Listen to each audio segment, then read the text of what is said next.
साथियों, UP TET SST एक शानदार वीडियो आपके सामने लेकर उपस्थित हुए हैं। चलिए वीडियो शुरू करते हैं। भारत में कंपनी राज्य का विस्तार।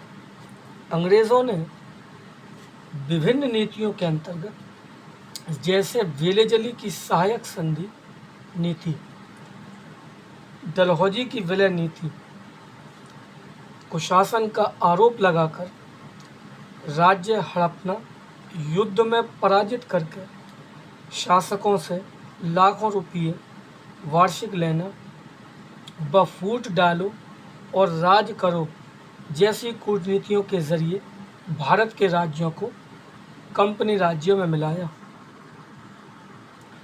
प्रथम आंग्ल मैसूर युद्ध 1767-1769।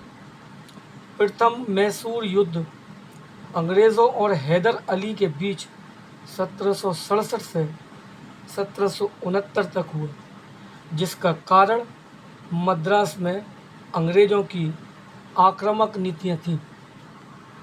द्वितीय आंग्ल मैसूर युद्ध 1780 से 84 तक। द्वितीय मैसूर युद्ध 1780 से 1784 तक चला। अंग्रेज़ों ने 1769 की मद्रास की संधि की शर्तों के अनुसार आचरण नहीं किया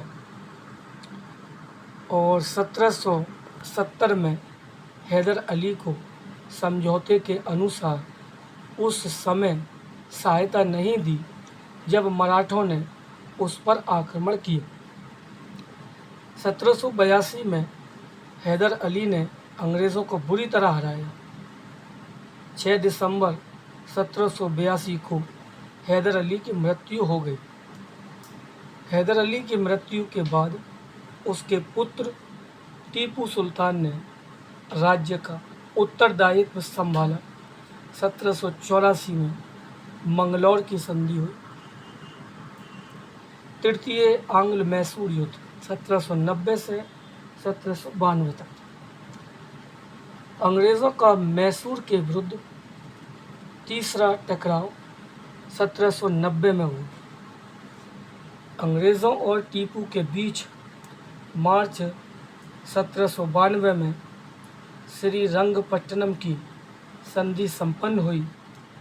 संधि की शर्तों के अनुसार टीपू को अपने राज्य का आधा हिस्सा अंग्रेज़ों और उसके सहयोगियों को देना था। साथ ही युद्ध के हर्जाने के रूप में टीपू को 3 करोड़ रुपये अंग्रेज़ों को देना था।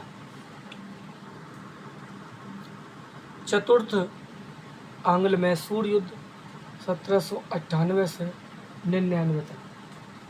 1798 ईस्वी में भारत में लॉर्ड वेलेजली आया, जो एक साम्राज्यवादी गवर्नर जनरल था।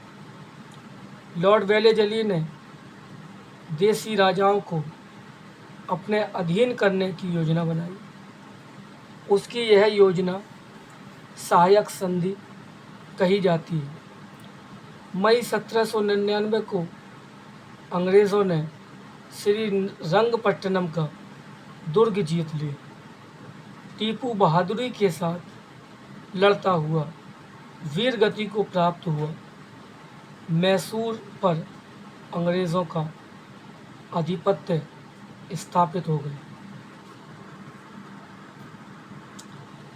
टीपू सुल्तान के वाक्य: एक शेर की तरह एक दिन जीना बेहतर है, लेकिन भीड़ की तरह लंबी जिंदगी जीना अच्छा नहीं।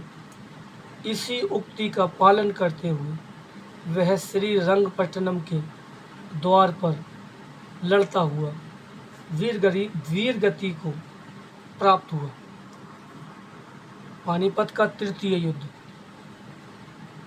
अहमद शाह अब्दाली और मराठा सेनापति सदाशिवराव भाऊ के बीच 14 जनवरी